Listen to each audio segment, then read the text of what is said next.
UCTV. Good news for all.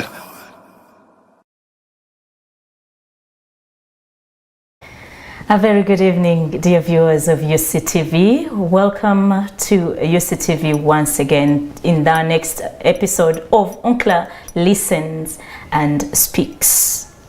I am Gloria Pirachel this evening as we bring you yet another episode in our program.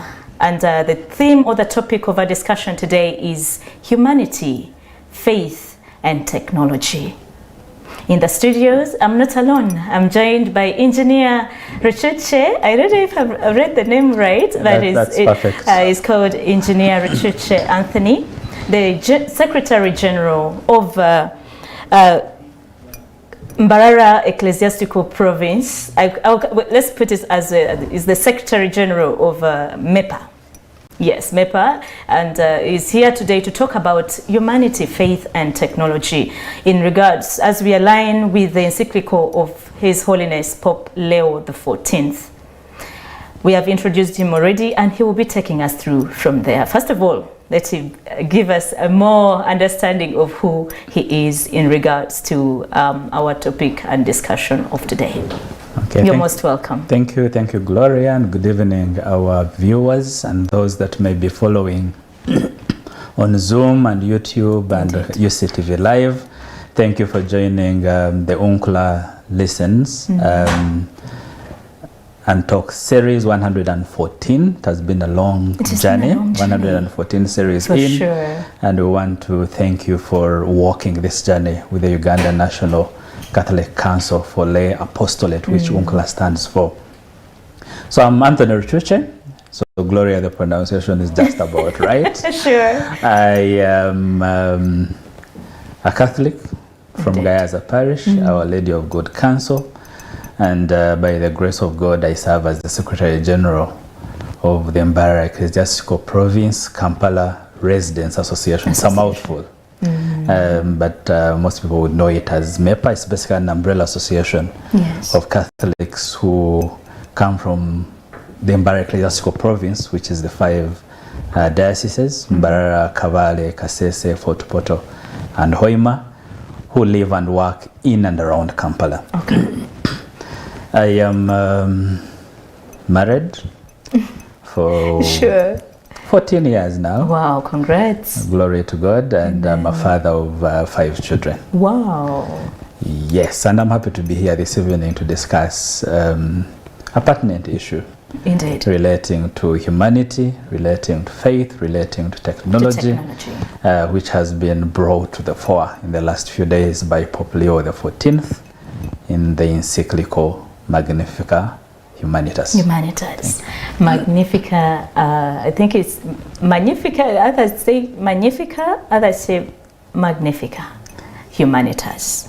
So he'll be taking us through in that particular area as we discuss humanity, faith, and technology.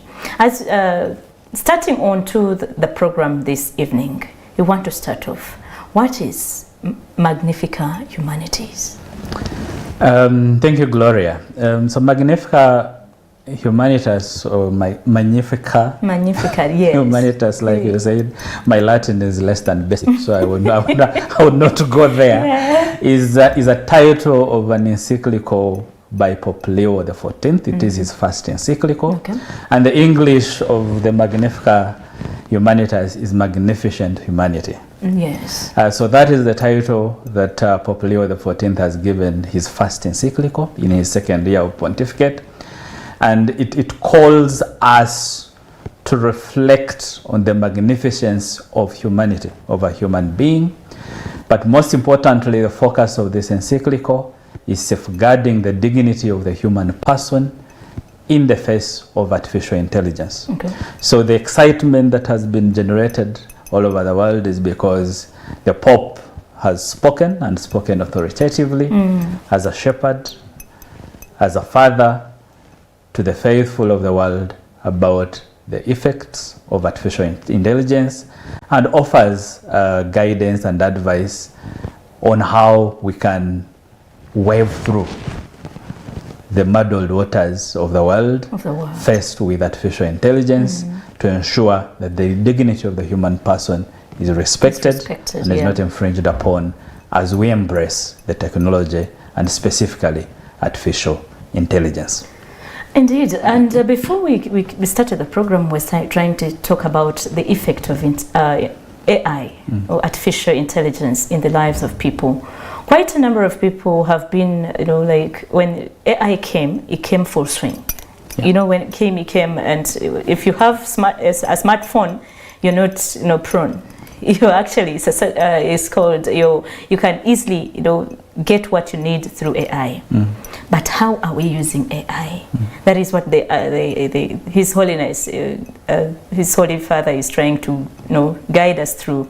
That yes, we can actually be, we can come together. We can make these two blend. Yeah. That as humans, we can as well associate with AI to help us in our daily activities. So we are talking about Magnifica Humanitas, and we are trying to say, okay, he has written this. There are people who understand this, but there are those who say, now what are you talking about? What is an encyclical?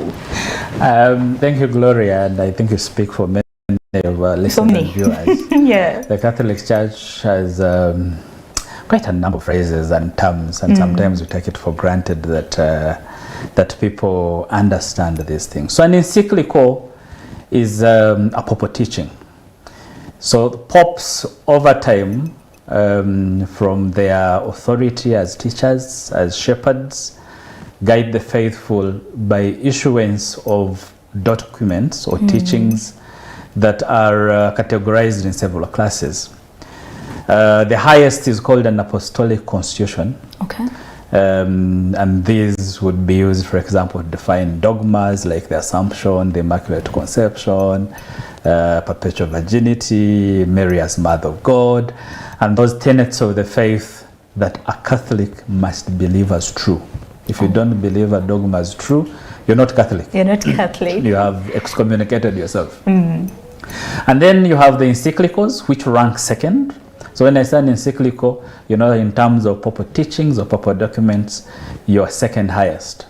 So an encyclical is a teaching issued by the Pope on an urgent matter of concern that concerns doctrine or the lives of the people, that has that level of importance that people should pay attention to it on an urgent issue. So when we talk about Magnifica Humanitas, the Pope is basically saying artificial intelligence is something that we must put our minds to and be careful about and ensure that it does not dilute who we are as human beings. Right. Their documents include apostolic letters. Okay. You have apostolic exhortations. We had one recently. Usually exhortations are released after synods. We had one recently after the synod on the youth, Christus Vivit. So usually when there's a synod of bishops, a report is written. Submitted to the Pope, and the Pope can pick ideas from the report or can form his own opinion, and he would issue that as an apostolic exhortation. Then you have motu proprios, which are also teachings given by the Pope at his own accord. That's what the motu proprio means. And then you also have those which are called bulls, which are basically declarations. So for example, if a Pope wants to appoint the new Bishop of Jinja, he would issue a bull that says, I as Pontiff do appoint Father so-and-so as the Bishop of Jinja. And even before that bishop is ordained as bishop, once that bull is released, he becomes bishop-elect. We start calling him Right Reverend because authority has been given to him through that bull as released by the papacy. So the encyclical, yes, is a very important papal teaching. I've said it ranks second in the papal documents or papal teachings, and it's usually on a matter that is considered urgent. So the Pope is calling our attention to artificial intelligence and reminding us of those aspects that we should not allow technology and specific artificial intelligence to dilute or remove from our lives, which will end up diluting or making our pilgrim journey me and you on pilgrimage to heaven more difficult or less of what God desires of us. So that's what an encyclical is. Indeed, something that, he writes about something that is urgent. Correct. And of course, the urgency now is on artificial intelligence. As we continue, prior you spoke about that this is his first encyclical. So when was it written? So Magnifica Humanitas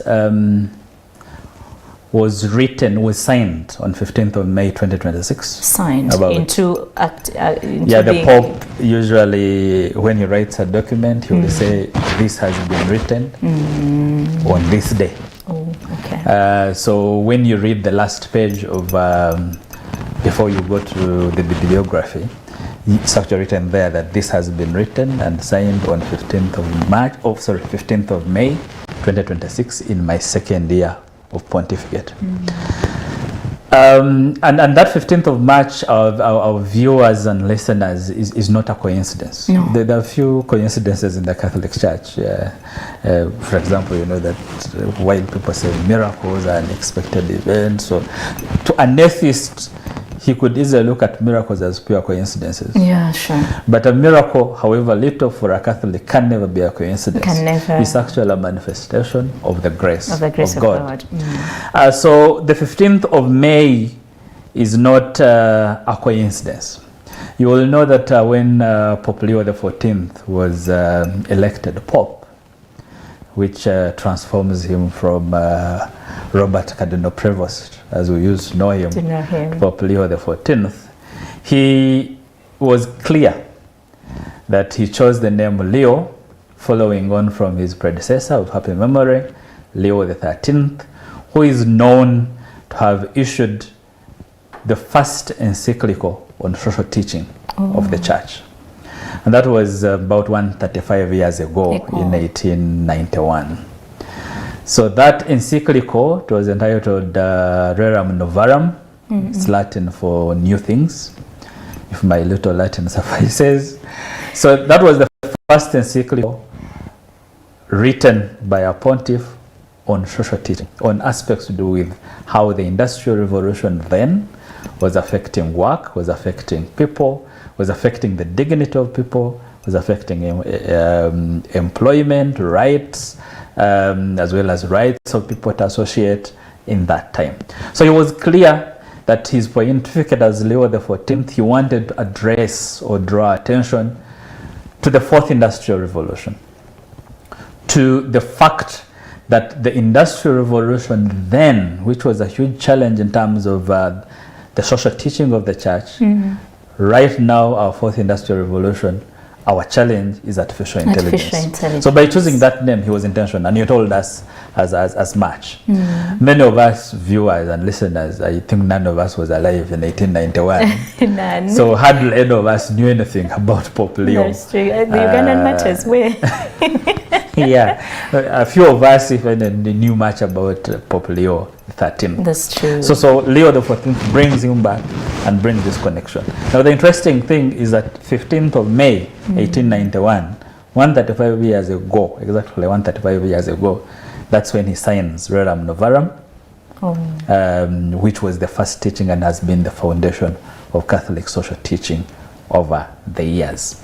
Fast forward 1931, which is about 95 years ago, again on the same date, 15th of May, we see Pope, can you guess which Pope that was? 1931. You are still not alive, so even if you get it wrong, it's okay. So 1931 is Pope Pius the 11th. The 11th. So Pope Pius the 11th issued also another encyclical, again on social teaching of the church, dealing with things to do with capitalism, socialism, and how the Christian person and humanity should be respected. That was 1931. I think it's called Quadragesimo Anno or something. People can look it up. AI has given us ability to quickly search. Yes. So please go to Google and put in 1931 encyclical on social teaching, Pius the 11th. They will give you all the information. Much, much better than I will tell you about it. So again, that one was also signed on 15th of May. The 15th of May, 1891, 15th of May 1931. Fast forward to in the 1960s, I think 1961. Can you guess which Pope that was? You still were not alive. That one you can guess. 1961. Vatican Council II is about to happen. The matter is about to be canonized. And is it Pope Pius? No. Why are you making The matters were canonized in 1964 by Paul VI. this Pope? Yes. Yeah, but he was not Pope in 1961. So 1961 was his predecessor, Pope John the 23rd. Who is now a saint, yes. Yeah. So in 1961, Pope John the 23rd writes another encyclical on social teaching of the church, again signs it on 15th of May, 1961. I think there is something about 15th of May. It is about 75 years ago. And that one I think was, for those who want to check online, I think it was entitled Mater et Magistra. Again, dealing with issues to do with humanity and the prevailing circumstances at that time, which in the opinion of the Pope and the Church were challenges that had to be addressed and guidance had to be given to the faithful. So the 15th of May is not a coincidence. It is something that is historical, that is historically significant. Because when you look from 1931, 1891, 1931, 1961, and now 2026. Yes, all these encyclicals are being signed on the same date. So the Pope keeps that theme and keeps that connection with what his predecessors of happy memory have written about social teaching in the church, again guiding us on aspects to do with the new things that are happening at this time, how they are affecting our humanity and our work as Pilgrim Church, and ensuring that the faithful have adequate guidance to ensure that they do not stumble. Wow, thank you so much, Anthony. And to our dear viewers, you're still watching UCTV, Good News for All. I am Gloria Pirachel. As Mr. Anthony was talking and bringing into the aspect of AI, we want to understand what is AI and why AI and why now. Right, so that we understand. There are those who say AI has brought it all, and they have no idea what AI is all about. So we want to ask that question, Anthony. Yeah. What is AI, and why AI, and why has the Pope decided that it's about time that someone speaks about AI? Okay, thank you, Gloria. That's an interesting question. Each of our listeners or viewers likely has interfaced with AI, whether consciously or not. So artificial intelligence, when I was asked to come here on that theme, I actually asked AI. I asked AI what AI is. Yes. And yes, some people would define it as a branch of science that basically focuses on ensuring that machines and systems can do things that were generally thought to require human intelligence. Or if you want to look at it as a doing verb, so AI is basically the ability. It's also still a noun. My English is disappearing.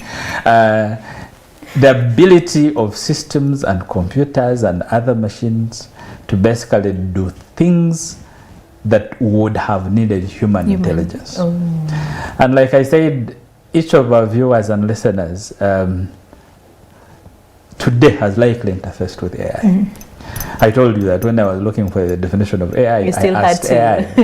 I went to ChatGPT. After I went to Google, when I go to Google and put in something, the first top most actually answers come output is from Copilot, which is AI.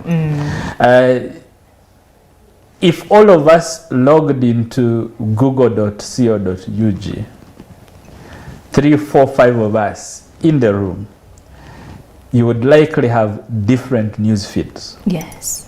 Why is that? Because an algorithm has matched your preferences and knows, for example, that I'm a Man U fan. So when I'm looking for football news, it's not going to bring me the news of Arsenal losing to PSG. It will likely tell me that Ederson has signed for Man U as the new midfielder, and that we have sold Højlund to Napoli.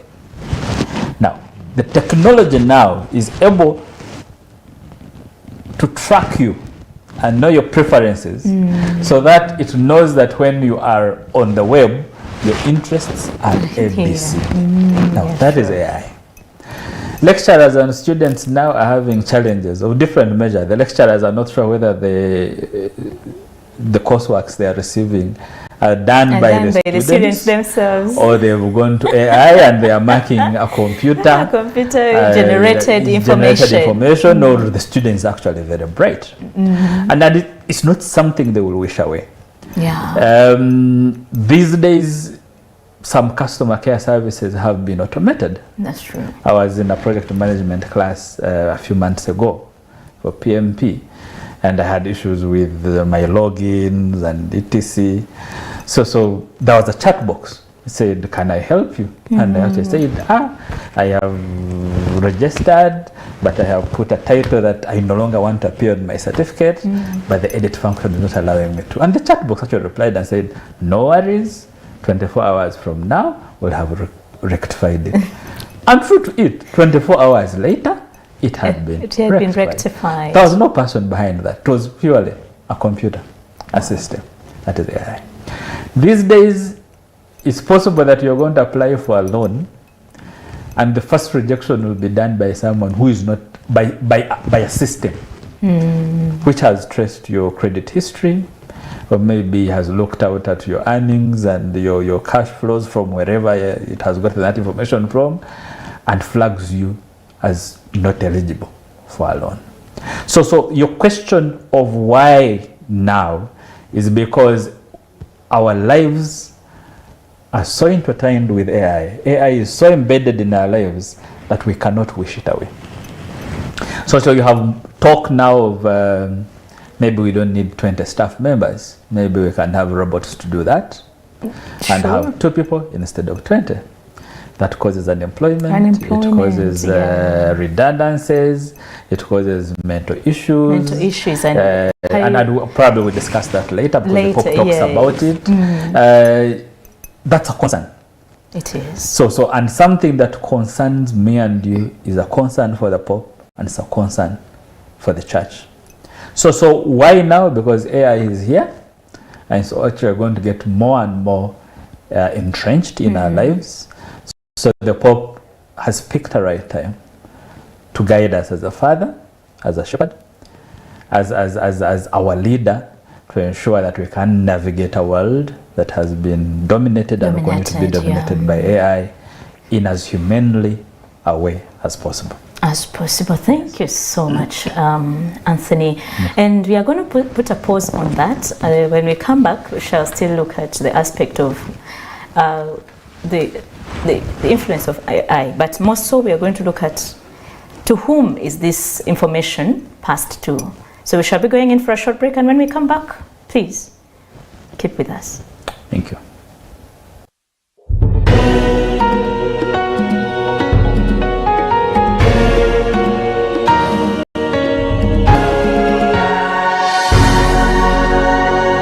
UCTV, good news for all.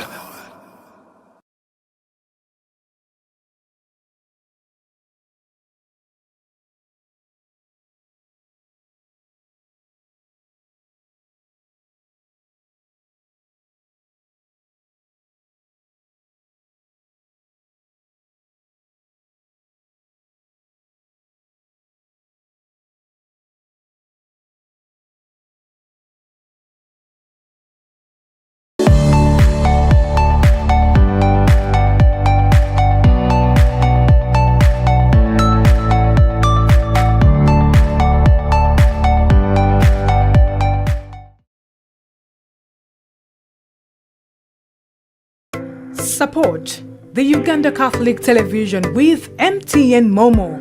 Step 1. Dial *165*3#.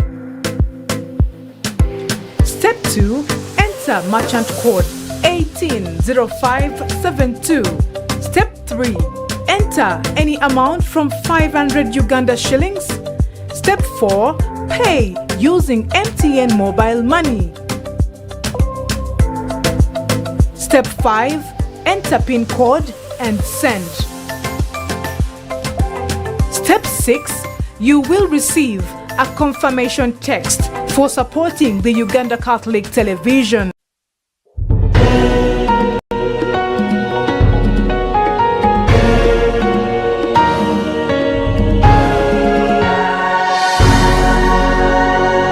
UCTV. Good news for all.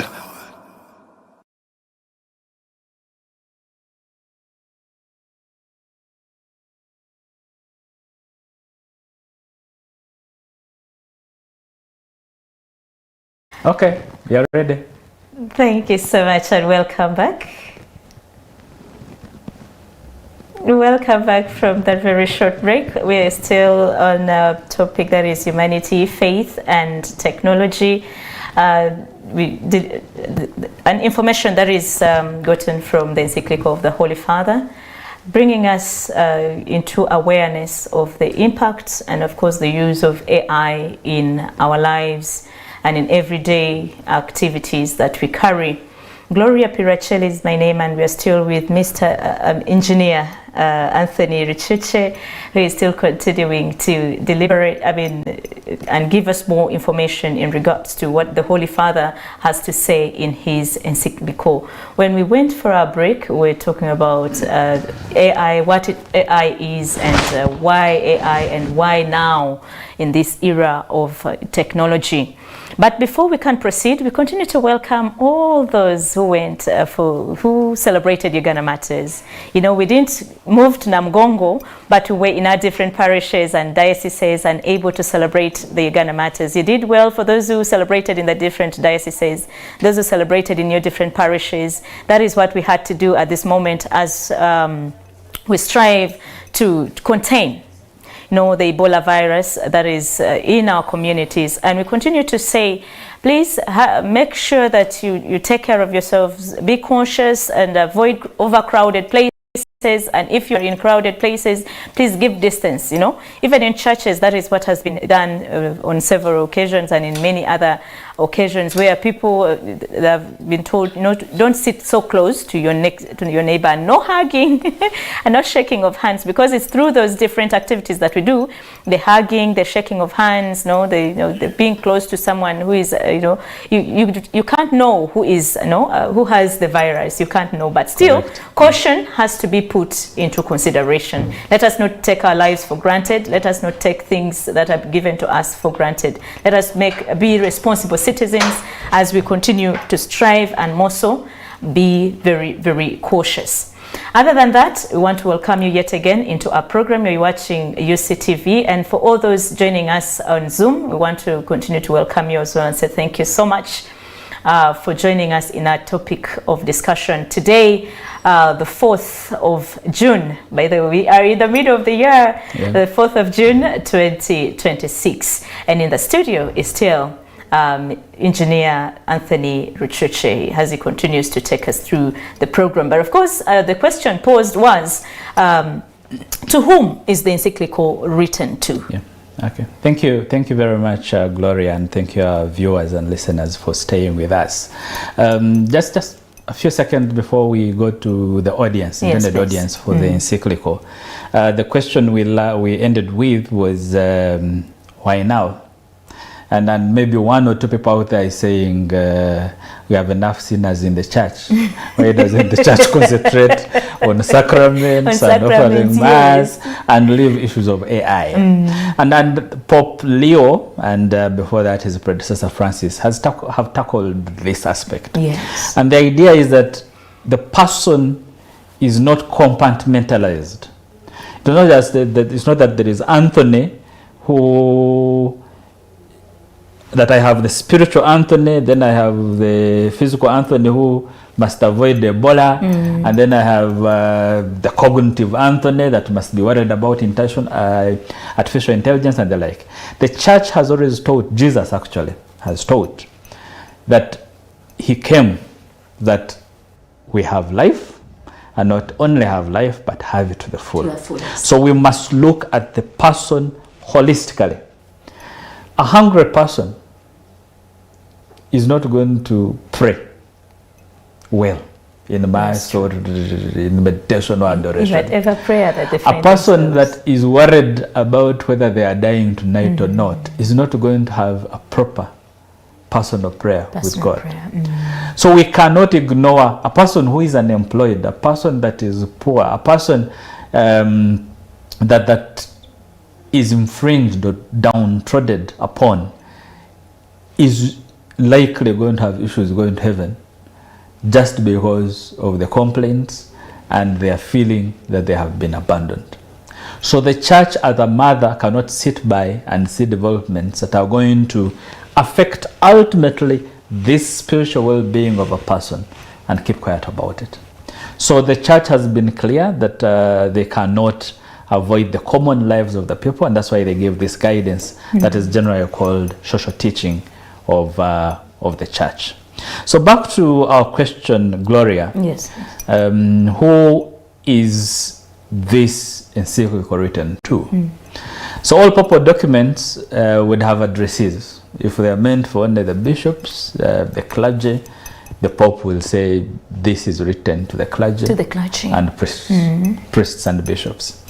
If it is only the lay faithful, he will say it is only for the lay faithful. If it is for only the youth, he will say this is for the youth.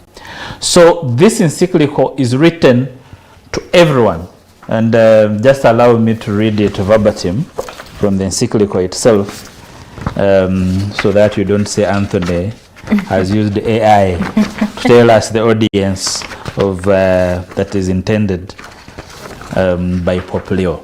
And if you read the introductory chapter of Magnifica Humanitas, point 16, Pope Leo says, I address this heartfelt appeal to all Catholic faithful, to all Christians, and to all men and women of goodwill.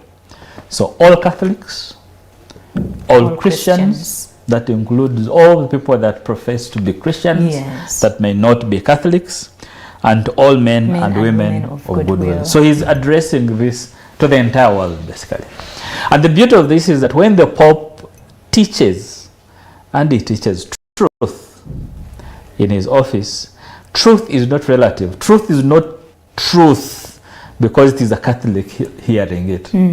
A truth is a truth objectively, because by nature it is true. So whether you're Muslim, whether you're SDA, whether you're atheist, whether you're African traditionalist, whether you're Anglican, or whichever other faith, this letter is written to you. And we hope that each one of us can receive it from an understanding that it helps us be more human, that it helps us fight for the common good, and most importantly, that it helps us be better human beings. Because a better human person, physically, socially, will be a better Christian, will be a better child of God, and will arguably make a better candidate for heaven. Well spoken there, for sure. It's not for only the men, it's not only for the religious, it's not only for the priests, it's for everyone. Christian men and women of goodwill. There it is out there for you. As you tune in, as you're watching, as you're listening in, for those who are on the Zoom and those watching us live, we want to continue to let you know that this message from the Holy Father is not only for us, or for me, Gloria, or for Mr. Anthony, but it's for each and every one of us who is watching or listening to the message right now. So, Mr. Anthony, in this message, the encyclical, Humanitas, Magnifica Humanitas. Magnificent Humanities in English. So it's a message that is broad, right? Yes. But in this message is there should be something that is most spoken out, like something that is outspoken, that speaks out mainly of its importance to the people. In this encyclical, which is that particular message that speaks out? Thank you very much, Gloria. for that question. That is a quite expansive question. And maybe I will invite our viewers and listeners to walk with us through the encyclical. And again, this encyclical, if I claim that in an hour we would have walked through it comprehensively, I would be lying. Yes, I would need to go for confession. So in our human limitations, we try and walk with the viewers through this encyclical and pick out those key aspects that the Pope is bringing to our attention. This is an 82-page encyclical, and I encourage our viewers to look it up and read it at your own pace. I know that Daughters of St. Paul will have the hard copies soon. Yes. The 82 pages is based on a readable format of PDF, which is available online. If you ask AI for the encyclical, it will be there. They give it to you. So the first chapter is introduction, and chapter 1 and introduction, the Pope basically brings to the core what this is about and its urgency. And like we mentioned, the encyclical is aimed at safeguarding the human person in the time of artificial intelligence. And the Pope picks out 3 key new things or new issues in our generation, in our time. The first one is artificial intelligence itself, which we have defined that the ability of systems and machines, be it computers or otherwise, to actually do things that ideally would need human intelligence or cognitive abilities. 2, the digitalization of almost everything. And 3, the new technological capabilities. And he raises many risks, including these top 3. And he says, in the midst of artificial intelligence, digitalization, new technological capabilities, we are seeing increased concentrated power in a few. Previously, we thought power lay with governments. Now, the person with data, the person with these algorithms, the person who owns these AI systems is the one who actually has power. Has the power. So these mostly actually private individuals, and they are few as compared to the world. So the risk there is you have concentrated power, you have automated decision making. Now the worry with automated decision making is that then you take away the aspects of compassion, the aspects of empathy, the aspects of the humanity.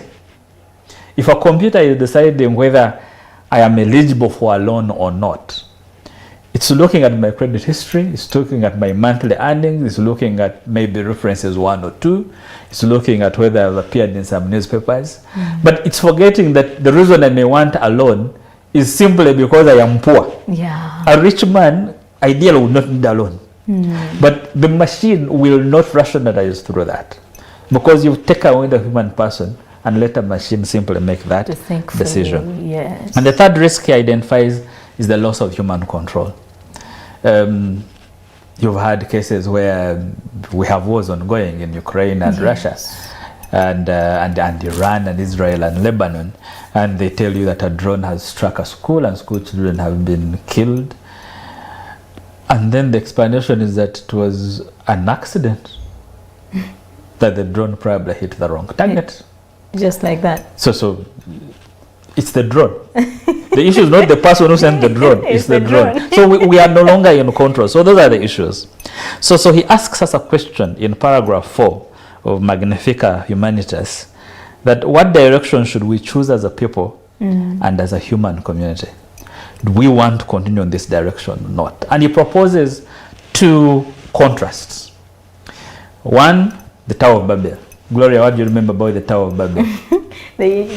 When God confused, in the process of the building of the Tower of Babel, the confusion in the language.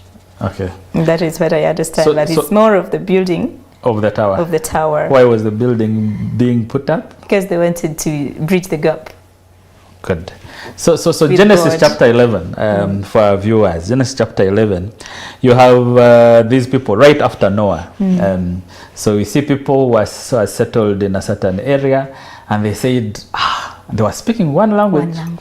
And they said, let us build a tower to reach the heavens, so that we may make a name for ourselves and not be lost among the nations of the world. I don't know if I've done justice the way I've said it. You can hear pride You can think exclusivity. You can hear of an aspiration that wanted to make a name for itself and reach the heavens and make a name for themselves. Irrespective of what that would do to their fellow human beings, dehumanization. For them, they wanted to build it regardless. They wanted to do it even without God, a society without God, and a society that is hinged on humanity. And that allegory is what the Pope calls the choice of the Tower of Babel. And he defines this Tower of Babel syndrome as one where you have profit being placed before people, reducing people to mere data, growing inequalities, and a loss of dignity. And these are all aspects that me and you, I'm sure, can place into the outcomes or consequences of AI. Now, on the contrast, he brings out the aspect of the rebuilding of Jerusalem. Nehemiah. You know, you've read the book of Nehemiah, the prophet? So Nehemiah comes on the scene just after the Babylonian exile. So he's serving the king in a foreign land in Babylon. Some Israelites go back home and find everything destroyed. The city had been destroyed, Jerusalem.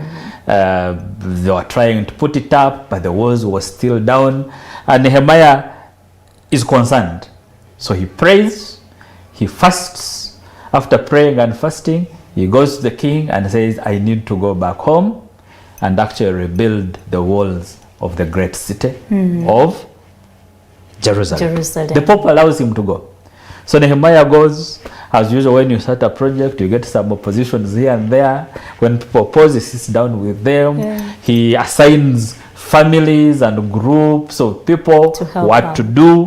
He dialogues, he listens, he shares the responsibility of building this wall and the gates of Jerusalem among the people there. And in only 52 days, the walls of Jerusalem are up. So the Pope puts a challenge in front of us. Either choose Babel, of exclusivity, of uniformity, of a world without God, of a disregard for whoever is our neighbor, the humanity around us, or choose Nehemiah's way of building together, of dialogue, of listening, of inclusion, and of shared responsibility. And in the same chapter 1, he identifies 4 pillars for us for building a better future. A pillar, number 1, a relationship with God.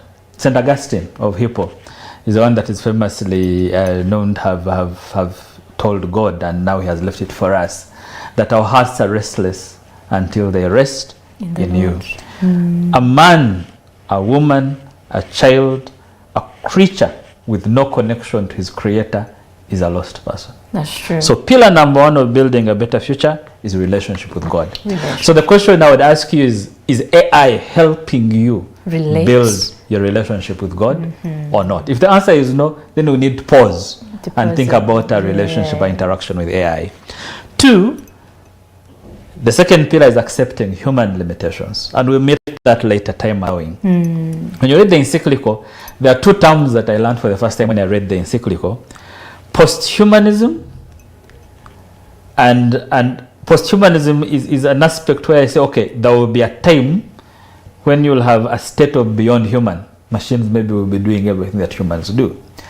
The first one, before that, is what we have now, that AI has come, technology has come, and the thinking is that the technology is there to optimize, that Anthony cannot do this work as efficient as a machine. So we replace him as a machine with a machine to do the work he would have done and do it better.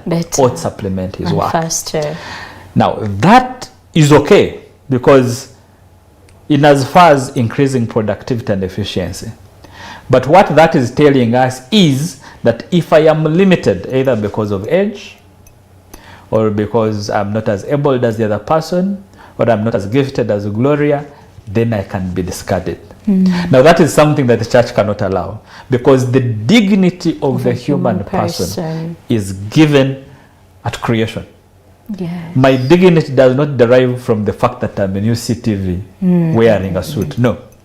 It does not derive from the fact that I am 169 centimeters tall. No. It does not derive from the fact that I did engineering. Yeah, no. Sure. It does not derive from the fact that I work for the National Oil Company. No. My dignity as Anthony Rucukye derives from the fact that I am created in the image of God. And no one can take that away.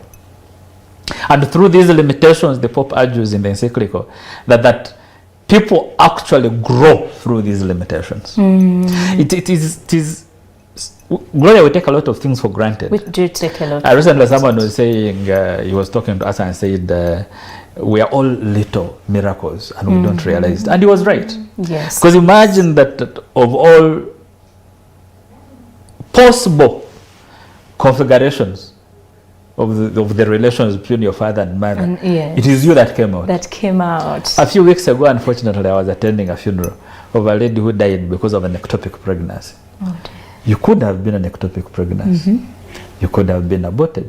That's true. I could have been ectopic. I could have been aborted. I was born prematurely. I could have died. There were no incubators where I was born. I have 5 children. 4 of them have been born prematurely. They've been in the NICU and incubators. They could have died, but they didn't. So the fact that you're there listening to this program, you are a little miracle. And your dignity should never be looked should not be down compared just because you're not AI. as efficient, as fast as a machine. As a machine. The third pillar that he identifies is shared responsibility, that we are called solidarity, we are called to community, that a human person is called to community, to solidarity, and to have shared responsibility in the communities where we are. And lastly, the fourth pillar he identifies is language that unites all of us. So is AI enhancing your life along these 4 pillars or not? Our time is going very fast, so we'll run through it. Chapter 2 deals with the foundations and principles of Catholic social teaching, which I've mentioned that has been developing over the last 135 years, right from the Rerum Novarum of Pope Leo the 13th in 1891. And he reminds us that the foundations of social teaching of the church is that one, a person has been created in the image of God, and that's the greatest gift we can yearn for, that me and you have been created in the image of God. Paragraph 50 of the encyclical reminds us that every human being, keyword every, each and every one regardless of you watching, listening, and those who will listen later to the YouTube recorded one, and also tell another person. Yes. That each and every one of you, yes, I'm talking to you, has been created in the image of God. You have been planned and willed by God to enter communion with Him, with others, and with creation. Is AI reminding us of that, or is actually taking it away? Taking it away. 2, the second foundation of social teaching is human dignity, which I've talked about. It's innate, so it's not earned. It's not earned by status or otherwise. It is something that you're given because you're created by God. It's infinite, no one can take it away, and it applies to everyone. That's why the church will never allow euthanasia. People claim that, you see, this man is a vegetable, he has struggled a lot, he's in pain, let us relieve him of his pain and let him rest well. No. That human dignity is infinite, from natural birth to natural death. The third aspect is the value of human rights, again, building from that dignity, that then me as a person has a right. I have rights which are universal, that are inviolable, and they are grounded in that dignity. And the principles, if you can read about them in the interest of time, common good, solidarity, subsidiarity, social justice, and the like. So those are covered in chapter 2. So chapter 3 now deals with the specific issues of AI. There are positives to AI, yes, that it increases efficiency, it improves profit because you do things faster. Machines are able to do repetitive activities maybe faster than human beings. But with those advantages come the other side of the coin, that you have persons that are now being reduced to performance because you're going to compete against machines. So people are no longer looking at you as a human being that has feelings, that wants to relate, that they are competing you simply at how many bottles this machine can cover and seal on a factory line as compared to you. AI, while it processes data and recognizes patterns, is fast and powerful. It has no consciousness, it cannot love, and it is not responsible. It is simply a tool. And the problem comes when you raise a tool to as if it was a substitute for a human being, with all these aspects. Sure. So AI gives you false objectivity. It concentrates power, like we mentioned in a few people. So we need, and the church advocates through this encyclical, for a more humane AI. So we want an AI that values human dignity, that fights for the common good, that enhances social justice, that is more transparent and reliable. We must know that AI as it is now, Gloria, is not neutral. No. The owner of the AI actually controls it. He controls it, and it does what he wants to do. So the Pope requests us to disarm AI, which does not mean that we reject the technology, but prevent it from dominating humanity. The other aspect, the other word I've remembered now, the one was posthumanism. The one of topping up, of optimizing, is what the Pope calls transhumanism. So AI technology looks at it as if we are people that are limited and must be optimized, topped up to be full. And that is a teaching that the Pope rejects. Our time is really good, and I think others we shall be looking into them when we come back next time. But for today, we're still looking at humanity, faith, and technology. And I want to thank God that Engineer has tried his level best to unfold. I gave him time so that us who are listening in, we are able to understand, the aspect, the encyclical that our Holy Father has written to each and every one of us, what it contains, entails, what it entails, so that we are able to understand that, yes, as we use AI, it's not that we should be slaves. I should call that. We should be slaves to it. That should help us in our everyday, in our humanity, to be human in our lives, to be human beings. Let's put it as human beings, because many times we disregard other people's feelings, we disregard. So as a result of AI, but let AI bring us together as humans, and also faith-wise, let it help us, draw us closer to God. And the technology should not overpower, should not take away the dignity of a human person. That is briefly what I can know in what I've gotten from what Engineer has spoken, is in those aspects of humanity, faith, and technology. I know many of you have gotten something to say, and would love to sooner or later hear from you. But other than that, we just want to say thank you so much for tuning, for watching UCTV. Any takeaways that you have for us? Thank you very much, Gloria, and our viewers. So my final thought is, I don't want listeners out there and viewers to say the Catholic is anti-technology. It's not. Because for many years, the church has actually supported science. Yes. We are one of the biggest funders of astronomy. Yes. Even things to do with the Big Bang Theory and evolution and etc. We've actually had opinions in that area. So we've supported science over time. So this is not the time for someone to claim that the church is against technology.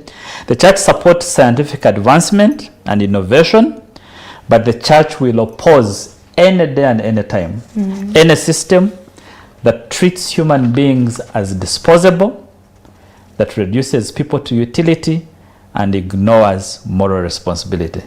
Technology, Gloria, should help us be fully human and not less. So the encyclical is not a call to reject AI. The encyclical is a call to guide our development and the use of AI towards the magnificence of humanity. Where the title comes from, Magnifica Humanitas. Humanitas. My Latin will improve. Magnifica Humanitas. Humanitas. Just half a minute, Gloria, and our viewers. So the Pope concludes, and I encourage all of us, read one paragraph per day. One paragraph per day. It's a rich reading. So he concludes by referring us to Our Lady, and takes us that scene when Our Lady visits Elizabeth. Our Lady is about 15 years of age, and one ordinary day, the angel comes and changes her world and says, you see, you're going to bear a son, and you name him Jesus. They get into a conversation, and he says, but how will this be? And they explain how the Holy Spirit will work.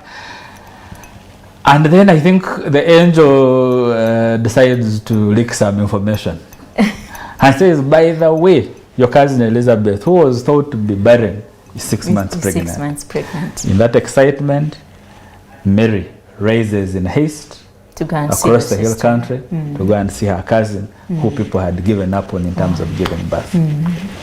In that scene, when she reaches the visitation for the Catholics who recite the Rosary, Elizabeth is filled with the Holy Spirit. The son, John the Baptist, in her home, does a small chiga dance and says, how is it that the mother of my Lord can visit me? To visit. We are told Our Lady breaks into that song of praise, the Magnificat. Now imagine the things were going on to Our Lady's head. There were still issues. Romans were occupying the area. Israel had waited for the Messiah for ages. Indeed. Now her future has been turned upside down. The angel has told her strange things. She has believed. Amazing things are happening. But in all these changes, she breaks into a song of joy, of praise. And I would want our listeners and viewers, this night before you sleep, please go through the Magnificat, and amidst the changes that AI brings to our world, praise the Lord. Do not forget that relationship with God. Thank you so much. And with that, we wrap up our program this evening here on UCTV. You can get us on all the different stations. Television. We have UCTV on GoTV, on Azam and Zuku, and all the different social media, and you'll get us right there. Of course, on YouTube, don't miss out to get the episode of what has transpired here tonight. We just want to say thank you so much for watching. I remain Gloria Pirachel.